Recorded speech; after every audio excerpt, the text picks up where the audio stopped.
Hello, my name is Justin Singleton. I work at ABLOY in Phoenix. I'm here on the continuous improvement team. My role here is continuous improvement and CI coordinator is my role and my title. We work in a department of 2 people. So it's myself, Justin, and Trey. He's my CI manager. We own the 5S program here at ABLOY Phoenix. We call it our 6S to Success program. We complete monthly audits of all of our factory lines throughout the facility every month. We have a team of champions that complete these audits. The issue that we were running into was this was a very manual process initially. We were completing manual audits via paper. So I would print out a batch of around 50 blank pieces of paper that look similar to this today, where they would sit in a mailbox until my champions had time to grab the audit papers. They would then go to the audit locations and complete the audit for the different lines. What was happening was they would sit in that mailbox empty until the champions were able to get to it, and they would kind of queue up there for anywhere from a couple days to anywhere to a couple weeks. The champions would grab those papers, sometimes lose those papers, sometimes complete the audits and forget to return the papers. So it was kind of just chasing that piece of paper around the factory in some regards. When they'd complete the audit, it would sit in a mailbox over here on our factory floor until I was able to grab it. So I try to grab it once a week, but we all know how work kind of ties us up some days and not always able to get it that week. Grab those audit papers, take it to my desk. I would then data entry that information into an Excel file. And then once I got that data, I would populate the sheet. I would do some of the percentage calculations, kind of put some of my comments on the sheets themselves. And then I would queue them up in a supervisor mailbox. Then we would know there'd be another waiting period and kind of a bottleneck there. It's in the mailbox anywhere from a few days to a few weeks. So by the time the line would physically get these audits, so when the supervisor was able to take these audits and put them on the end of the line, sometimes this data was anywhere from 3 to 6 weeks old. And at that point, the information that we provide, the feedback we provide is typically not relevant at that point because we are such a fast-moving organization. Sometimes they would recognize maybe floor tape was out of standards at that point, but then the employee would change that next week, and then they'd get this audit 4 weeks after that, and they'd say that their floor tape is bad, and they'd be like, I don't understand, the floor tape is good, it looks good now. So our idea was to eliminate some of the queue time, some of the waiting time for these paper audits, and try to digitalize this in some regards. There was a lot of pain associated with me in my position where I was doing a lot of admin work for this program. So I was taking what my champions were completing as far as the audits go. I was entering them into Excel, doing some manual data collection there. And then additionally, for my reporting aspects of this program, I was then capturing that data and putting it into another standard format to then report out the data and the health of the program. So the idea was to automate this as much as possible, and then try to digitalize the whole program. So then it was more instant feedback for the lines, and then less data manipulation for my end, less queue time for the program in general, just to kind of smooth everything out. So what we did was we decided that a combination of Thrive and a little bit of manual work was kind of the best in between for us at this point and kind of in our evolution of the 5S program.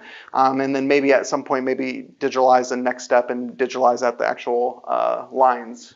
Would be the goal kind of moving forward. But today what happens is my champions grab an audit tablet. These audit tablets have a queued up area of how many audits they have to do each week. I have them auto-populating to the tablets at the first of every month. It basically assigns each tablet anywhere between 12 and 15 audits for a given month. It goes to the tablets. As a champion, I've been instructed that to make this as simple as possible, I go to the home screen of the tablet. Are you good? Okay. The home screen of the tablet and select the My Thrive. When I pull up my dashboard, I will essentially see what audits are assigned to this tablet every month. So for example, this tablet has 14 audits still to do this month, so they're a little bit behind. And then the idea is I can see all the projects that are assigned to me, which are all the different audits. I select the audit I want to do, and I can complete all of the audit on the tablet itself. So what this allows the champion to do is be able to enter the information in a little bit streamlined, a little bit quicker than handwriting all of the information. Additionally, what I found, a lot of my champions actually like to use the voice to text feature on a tablet to enter in the information for the audit. So for example, if I walk up and I see that the floor tape is degraded, instead of typing floor tape is degraded, I can hit the little mic and say floor tape is degraded. It'll go into the audit and be done with it. So essentially they hit edit all. Thrive does this really great thing where you can input pictures into the audit. So the champion should have no question on what they're auditing and what our expectations are as a local success administrator, if you will. This gives all the information they should be looking, for example, in regards to PPE. So not only does it have the nice display that we use on the wall that they're already familiar with, the lines should know what this looks like and they're familiar with it, and then it also has like a rubric typed out at the bottom, which will show the auditor this is the specific things you should be auditing to. So it's very clear, it's really easy and quick for them to be able to pull up that image. It's not delayed at all on the mobile device. It's really helpful and a good resource for my champions. Additionally, there's a description box which I can also add the rubric into. So the rubric is typed here and then also in this blow up picture, so for convenience purposes for them. And then they just simply select what their findings are when they're doing the audits. So this is where we get the numerical data for the audits. So they can select, for example, this line had no findings on PPE. So essentially they found nothing wrong with the PPE standard, and then they can write comments. The comments for us are the most important thing for this program because that's how we provide the feedback that's actually helpful for the line. So your floor tape is degraded, redo the yellow floor tape. And then that data and information is all right here in the audit. So then when it prints out, it will show here on the findings section.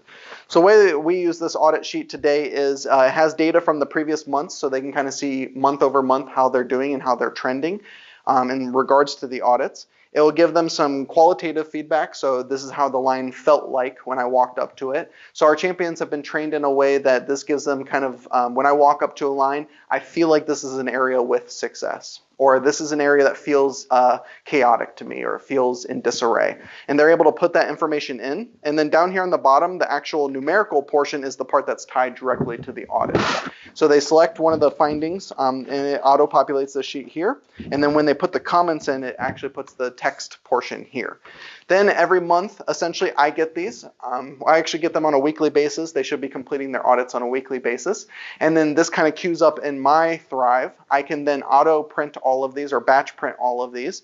And then I take these to the lines and I put them on the end of the production line that the audit corresponds to. So in theory, this kind of gives us a little bit more flow with the program. So I should be able to put anywhere from 5 to 10 audits or so every week out on the floor. So then all of these lines are getting a very consistent cadence, if you will, of feedback for the success program. So there's no more queuing from the champions to me. There's no queuing from me to the supervisor. It's just when the champions complete this, it gives me a signal in Thrive that this has been completed. And then I print these and then put them on the actual line. So it's kind of all of a system tied together to make things a little bit more efficient for us. In the future, what I'd like to do is put some digital screens at the lines, and what this would provide is essentially the same printout just on the line in real time. So if I'm a champion and I complete the audit, it's going to hopefully get to the seamless portion and completely eliminate this piece of paper. Where we are in our process and where we are kind of in our continuous improvement journey, this is kind of where we need to be today. This physical handoff of this paper is kind of a cue for us that the health of our program is good. Once we get this kind of built into our process and this kind of everyone's comfortable with the digital platform, everyone's comfortable with the Thrive implementation, everyone's comfortable with how this sheet looks, we'll then kind of keep going towards that journey of seamless, if you will. Other than that, in general, I think it's probably cut down anywhere from 3 to 6 hours of admin time a month just going to this new tablet audit process.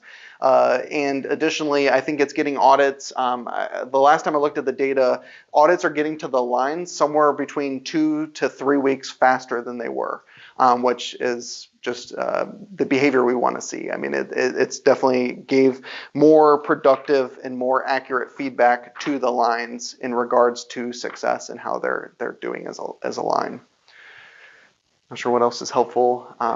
So you described the timeline before, and now you're taking 2 to 3 weeks off. what did it take you to develop the skill to be able to put out your first audit or to scale it to do more audits for other lines? Sure. With the help of Kale, it was a pretty natural transition here to get this into Thrive. The audit feature in Thrive is pretty intuitive once you know how your organization uses that feature today. Because the audit process ties so directly to the projects that it's in what module it's in, it's very natural. So basically how I have it set up is every time I create an audit batch for a tablet. So tablet is my user, if you will, within Thrive. And every month when those audits are created to go to this tablet, so they're assigned to this person or this thing, which is a tablet, it creates a project for each individual audit. What that does is it allows me to be able to use reporting within Thrive to get some real world data and some real information on how my program is doing. So I'm able to see when the audit was created, so at the first of the month, and then it shows me when the audit was completed.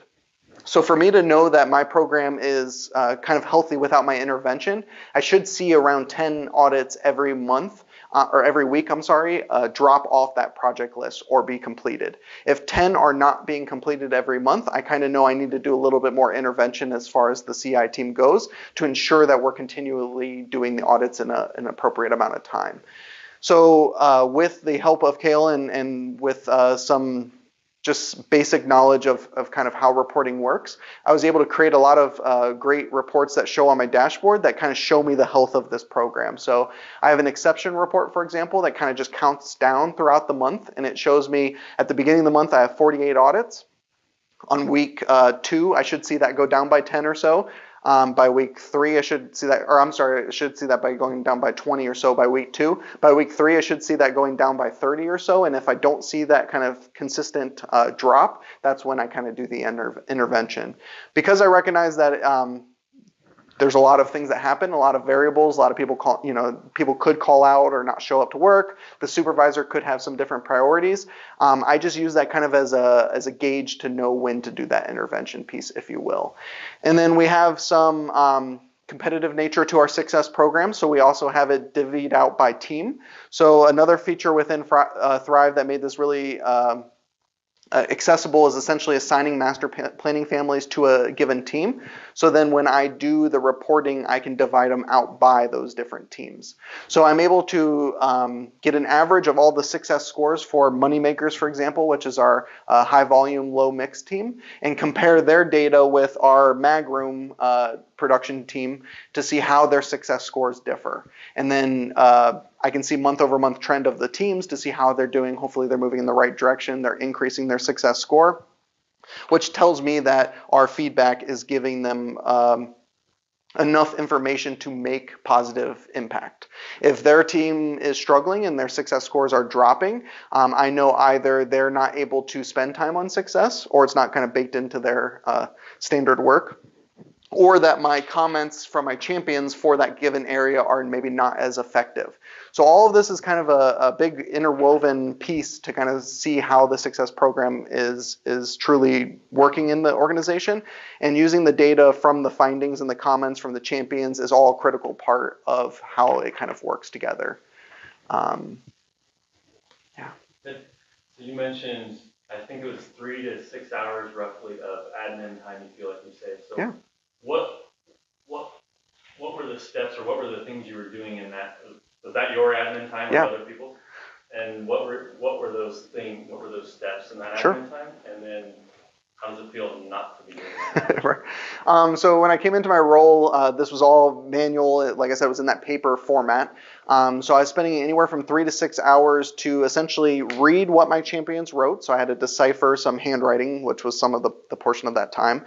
I had to then physically key it into Excel, because that was kind of my that's where we held our data for data integrity purposes. So I'd have to key that into Excel.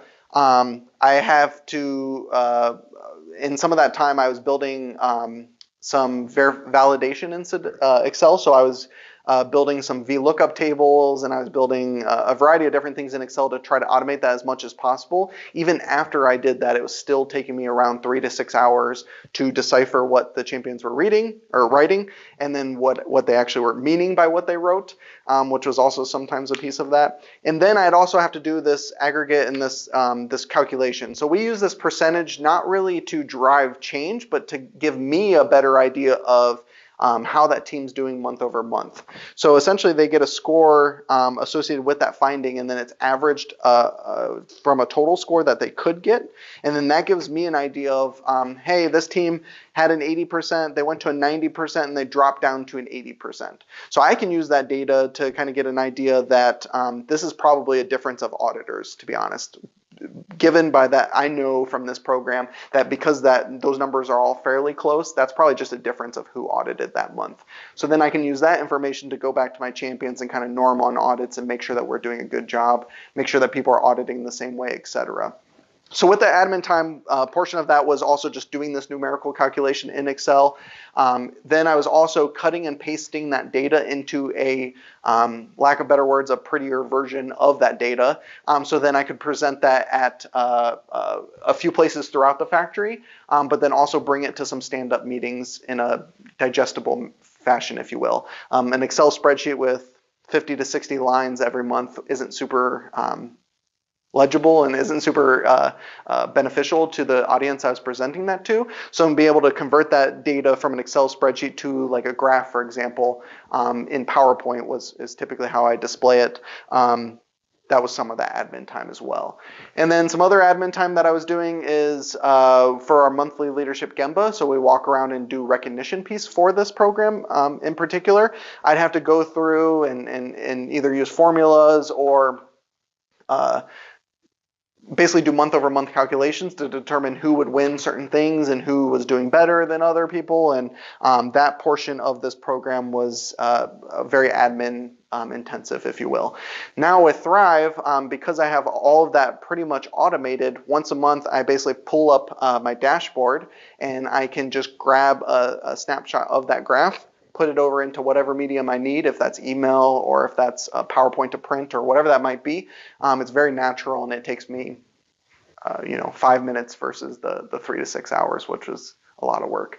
It also does all the auto calculating for me for my recognition piece as well. So now instead of having to do that manually, it just tells me that this team improved the most, this team was the best team, etc.